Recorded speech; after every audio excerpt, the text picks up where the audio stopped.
Tell the audience how we're working together and stuff like that. Well, my trumpet rehearsal. So Mhm. I'm learning to play the trumpet. I'm getting ready for a show, an HBO show called Treme, which will be airing in the fall of 2010.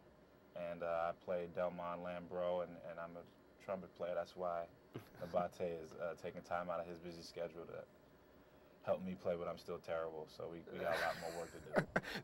Don't worry. It takes time. It's like that instrument is a beast, that's for sure.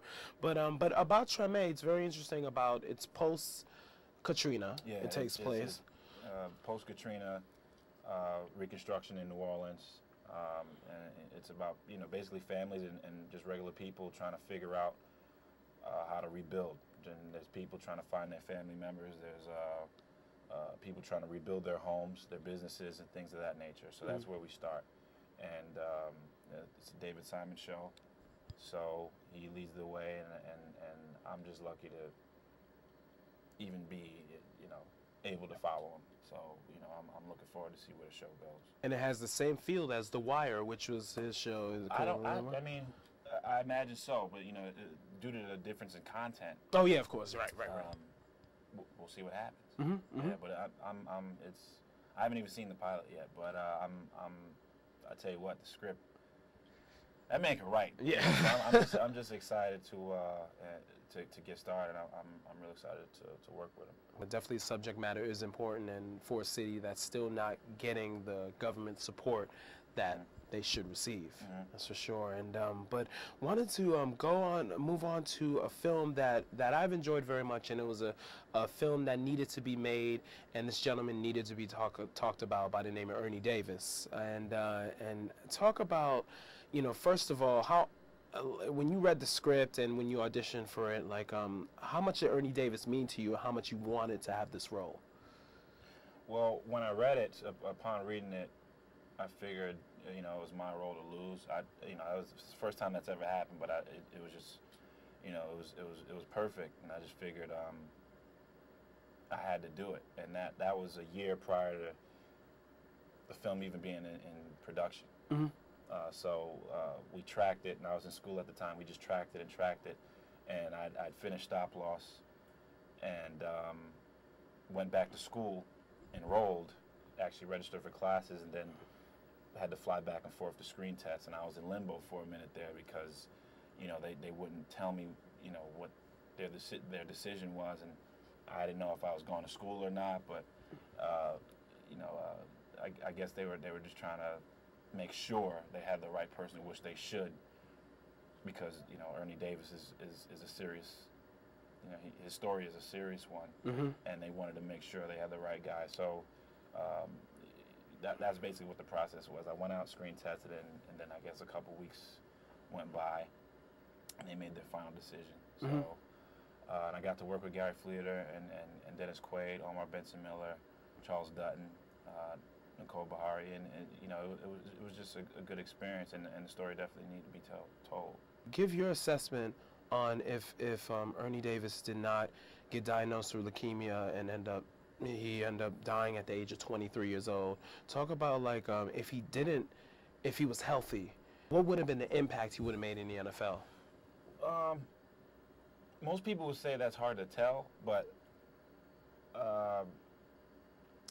he's a very similar back to Jim Brown. And Jim Brown is arguably the greatest ever. He still leads. He still holds that record. Yards per carry record till this day, and that's short career he had. Yeah. And Ernie was left similar. On his own terms. Right.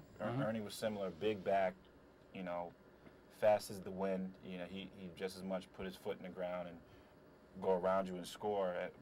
Just in the same breath, he can run you over. So I don't know. I think he would have been a tremendous back. I think he would have been up there with Jim. And thing about it is he was drafted by the Browns, so he would have been in the backfield with Jim Brown now. Goodness gracious. Yeah. I know it's 09 and everybody has 2, 3, 4 running backs in their stable these days. It wasn't like that back then. So like Carolina with their 2 backs, or even the Giants with their 3 backs last year.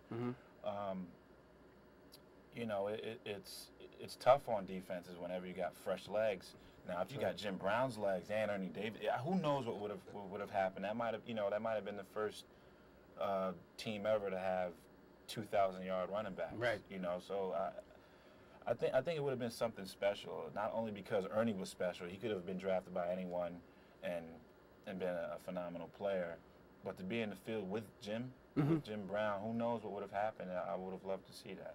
Wow, yes indeed, yes indeed. And I wanted to ask you, you know, tell the audience how your football background, you know, first talk about your background, your football background, and how it helped you be able to really give credibility to the role. Oh, well, I played high school and college football. I played wideout. It's as simple as this. I knew football, so no one had to tell me what to do. Coach Graff didn't have to tell me, look, this is a guard, this is a tackle, that's the tight end, you run. He didn't have, you know, that takes up time, you know, and also you got to rely a lot more heavily on your doubles. Now, I had doubles. I had like 4 doubles. If I get hit and hurt, then production shuts down. So I definitely had doubles. I'm not going to lie to people. But, you know, I did a lot of the stuff myself, you know, a lot of things. You know, one of the things I took pride in, I showed up in great shape. I didn't want to drop any balls. I didn't want to fumble anything. So that's what I did, and I just didn't drop anything. And, you know, I could play a little bit. So it was the times when you really did see me, you know, I really was making moves. So that, if anything, it saves time. And, you know, I can get away with actually running plays and not having to worry about, oh, man, I never get to run any plays. There's always the doubles, you know. So I was able to, and also I know what goes on, you know, there's a certain football culture, namely between coach and player, that I guess I had a particular insight to that, you know, a lot of other actors might not if they didn't play football.